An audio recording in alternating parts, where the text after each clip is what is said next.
नमस्कार दोस्तों, मैं दीपक, आप देख रहे हैं डीके भारत न्यूज। मैं आप लोगों से एक बात पूछना चाह रहा हूँ, मेरे मन में आ रहा था। आपको पता है, जियो ले लो, वोडाफोन ले लो, जितनी भी प्राइवेट कंपनियां हैं सब में 4G चल रहा है, 5G लॉन्च हो गया है। आप ये बताइए, जो भारत सरकार की सरकारी गवर्नमेंट जो कंपनी है बीएसएनएल, भारत संचार निगम लिमिटेड, उसे आज तक 2G क्या 4G भी नसीब नहीं हुआ। क्यों नहीं हुआ? इसका क्या कारण है? क्योंकि जो कंपनियां प्राइवेट कंपनियां आज 4G 5G चल रही है, बीएसएनएल को आज तक 4G नसीब नहीं हुआ। इसमें किसका दोष है? क्योंकि एयर इंडिया ले लीजिए, कोई भी लीजिए, सब दिख गया है कि बीएसएनएल भी बिकने की कगार पर है। नवंबर में पेपर पे निकला था कि बीएसएनएल भी बेचने की तैयारी में है, क्योंकि ये घाटा पे जा रहा है। क्यों घाटा जा रहा है? क्योंकि ये बताइए, जो वो कंपनियां हैं वो 4G चला रही हैं, मगर क्या बीएसएनएल गवर्नमेंट कंपनी है, फिर भी उसमें 4G नहीं है? ये बताइए आप। क्योंकि उसका नेटवर्क जो आज से 4-5 साल पहले देखिए, जब जियो की सिम नहीं थी तो उस समय शुरू में आदमी बीएसएनएल की सिम खरीदता था। बीएसएनएल इतना बढ़िया नेटवर्क था कि आज इसमें कहीं ना कहीं किसका दोष है? आप जानते हो किसका दोष है? क्योंकि जब इनके कहां से इनके कर्मचारियों को तनख्वाह मिलेगी? क्योंकि सिमें जो मिलती हैं, किसी में नेटवर्क नहीं आता है, किसी में कुछ नहीं आ रहा है। क्योंकि जब इस पे काफी खबरें चलाई गई थी तो हमारे वित्त मंत्री सीतारमण जी, उन्होंने इसके लिए बजट जारी कर दिया। काफी लोगों ने आवाज उठाई इसके लिए, जो बजट जारी हुआ है। क्योंकि जो कंपनी डूब रही थी, जिसे बिकने की कगार पे थी, अब वो फिर से चालू हो गई है। क्योंकि आप इस पे अंदाजा लगा लीजिए कि प्राइवेट कंपनियों को 4G मिल गया, मगर हमारी जो बीएसएनएल सरकारी कंपनी है उसे आज तक 4G क्यों नहीं मिला है? इस बात पे आप सोचिए। और देखिए कितना घोटाला हो रहा है। पहली बात, इस पे ट्राई जारी हो गई थी, मैंने एक वीडियो बनाई थी कि रिचार्ज जो 28 दिन का है वो 30 दिन का होना चाहिए।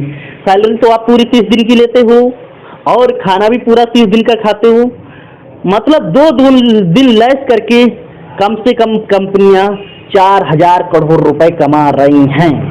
इस पे कौन बोलेगा?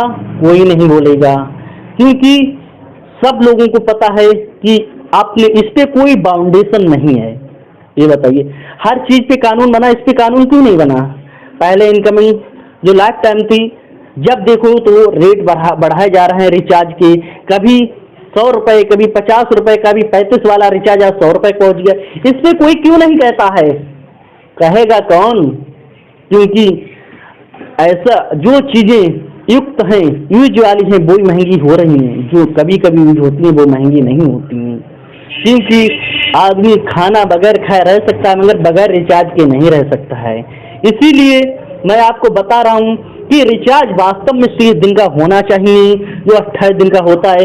कंपनियां चूना लगा रही हैं, कुछ ना कुछ। इससे सरकार को भी लालच है, इससे सरकार को भी कुछ मिलता है, इसलिए सरकार इस पे नहीं बोलती है। क्यों नहीं बोलती है?